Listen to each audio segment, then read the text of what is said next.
Joining the conversation, California Senator Steve Bradford, who sat on the state's historic 9-member Reparations Task Force and ultimately sponsored landmark legislation. Thank you for joining us, Senator.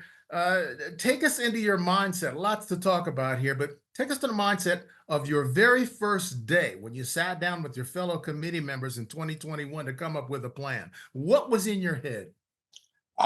Just hope and opportunity, being able to just to start the discussion about reparations in a real substantive way, and for California to take the lead in that, I was very encouraging. It was exciting. Senator, I imagine those hearings were difficult. How did you even start that conversation? It was tough in some places. I mean, and some folks were very emotional about what they felt they were owed and due, and just justifiably so.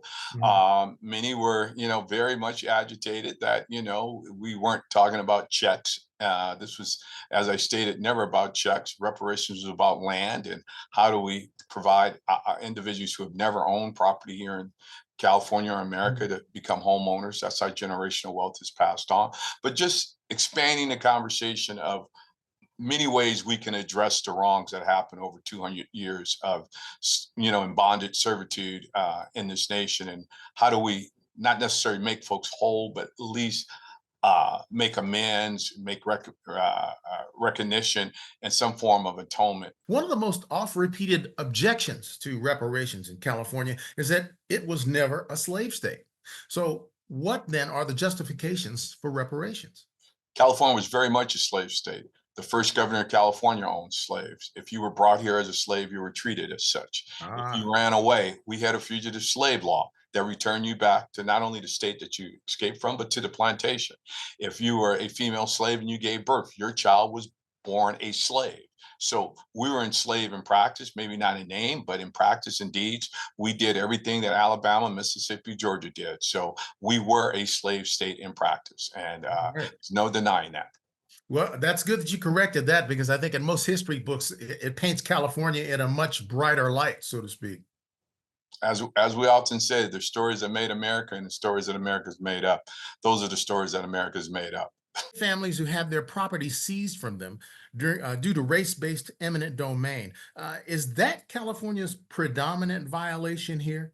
In many ways, it is. I mean, and we talk about the Bruce family, which I did the legislation 3 years ago to return that beachfront property to Charles and Willa Bruce descendants. We're looking at where we can show where governmental entities, be it cities, counties, states, have taken property based on eminent domain, but on racial motivated taking of property. And it was hundreds of examples. We have Allensworth, as we all know, that was a black town that was formed, but they cut off the train stop and cut off the water and poisoned the well and all, but ended that. It's now a state park. Do we return that back to some of the heirs? I mean, there's plenty of examples. I mean, even in Santa Monica, where there now sits a 4-star hotel, which was property that belonged to Silas White as late as 1960, where he had a health African American spa and health club there, and the city took it under the guise of we needed a parking lot. Well, again, a 4-star hotel sits on that property today that's still owned by the city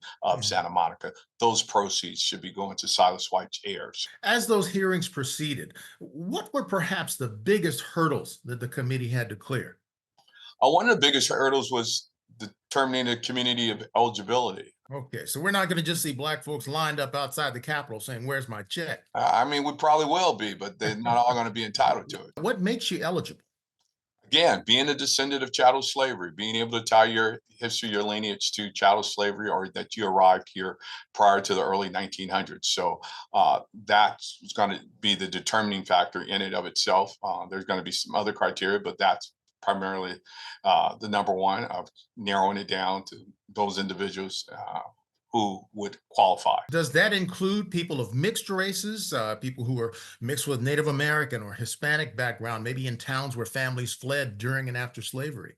If you were a property of, person of chattel slavery, yes, you qualify. We also understand and we'll probably include people of Mexican background. It might be even folks of, Native American background who were slaves as well. So we've done it for everybody else. Why not for African Americans? And I think it's long overdue. And I'm hoping we can embrace it as a nation and come to grips that, again, this is not charity, it's what's owed. Well said, Senator. And our hats go off to you and the committee for the work that you're doing. That's California State Senator Steve Bradford. Good luck moving forward, and thanks for joining the conversation.